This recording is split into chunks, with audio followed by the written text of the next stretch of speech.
शरद पवार आणि उपमुख्यमंत्री एकनाथ शिंदेंचा दिल्लीमध्ये केलेला सत्कार ठाकरेंच्या शिवसेनेच्या जिव्हारी लागलाय।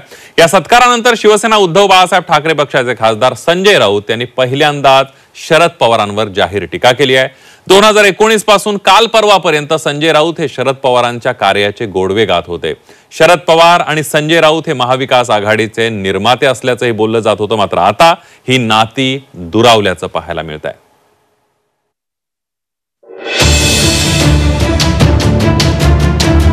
शरद पवार यांचे खासम खास नेते अशी संजय राऊतांची ओळख आहे, पण संजय राऊतांनी शिंदेंच्या सत्काराच्या मुद्द्यावर टीका केल्यानं राऊत पवार नात्यातही दुरावा आलाय।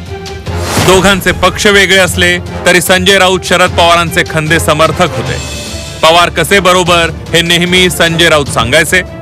शरद पवार हे राज्याच्या राजकारणातले पितामह आहेत असं सांगणारे संजय राऊत पवारांवरच टीका करताना पाहायला मिळाले। दिल्लीतलं राजकारण जे काय आहे हे आम्हाला माहित नाही, आम्हाला राजकारण कळतं माननीय पवार साहेब। शरद पवार साहेबांनी शिंदेचा सत्कार केला नाही तर अमित शहांचा सत्कार केला असं मी मानतो। महाराष्ट्राचे तुकडे पाडणारे, देशद्रोही आरोप असलेले, देशद्रोहाचे हत्यारांचे तस्करी करणारे ते तुमच्या पक्षामध्ये येत आहेत आणि त्यांच्या मुखियाचा सत्कार आमचे शरद पवार साहेब करतायत, ते दुर्दैव आहे। माननीय पवार साहेबांकडे चुकीची माहिती आहे। ठाण्याचं राजकारण योग्य दिशेने नेण्याचं काम गेल्या 30 वर्षामध्ये शिवसेनेनं केलेलं। त्यांना जर माहीत नसेल तर सांगतो, ठाण्याचा विकास हा सतीश प्रधान यांच्या काळात झाला। 2019 मध्ये महाविकास आघाडीच्या स्थापनेदरम्यान शरद पवार आणि संजय राऊत यांनी महत्वाची भूमिका बजावली होती। पवारांवर कुणी टीका केली तर राष्ट्रवादीच्या नेत्यांआधी संजय राऊत विरोधकांवर तुटून पडायचे। शरद पवार राज्याच्या राजकारणातले पितामह आहेत, जे ती भूमिका मांडतात ती पक्की असते असं राऊत ठासून सांगायचे। शरद पवार साहेब हे विरोधी पक्षांच्या सध्याच्या राजकारणातले भीष्म पितामह आहेत, लक्षात घ्या। त्यांच्या सल्ल्यानं सुद्धा अनेक गोष्टी घडत असतात विरोधी पक्षाच्या राजकारणामध्ये। ज्या अर्थी शरद पवार सांगतायत त्या अर्थी ते सत्य असायला पाहिजे, कारण त्यावेळेला भारतीय जनता पार्टी ही एवढी उत्तेजित झाली होती, डेस्परेट म्हणतो ज्याला आपण, सरकार स्थापन करण्यासाठी।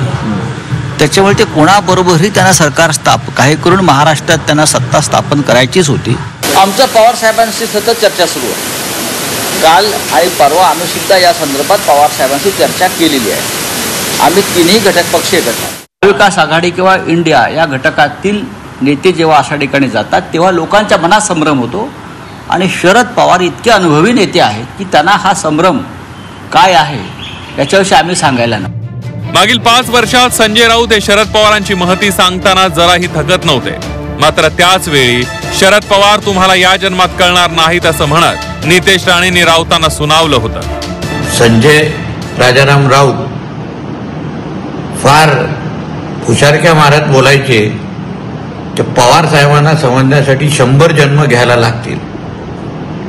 आणि तुला ह्या जन्मात तरी तुझ्या आणि तुझ्या मालकाला पवार साहेब कळलेत का? तर संजय राऊत ज्या पद्धतीने शरद पवारांचे गोडवे गात आहेत, मात्र राऊतांना पवार कधी अडकवतील हे कळणार सुद्धा नाही असं म्हणत राज ठाकरेंनी ही भाकीत केलं होतं।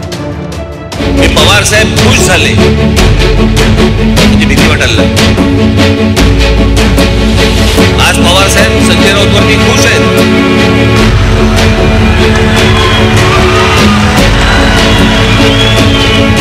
कधी टांगलेला दिसेल कळणार पण नाही।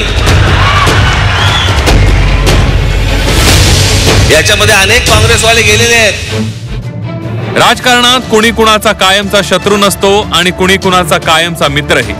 शरद पवार हे राजकारणाच्या आखाड्यातील तेल लावलेले वस्ताद आहेत। त्यांचे डाव भल्या भल्यांना कळत नाहीत, त्यांची गुगली ही समोरच्याची विकेट घेणारी असते।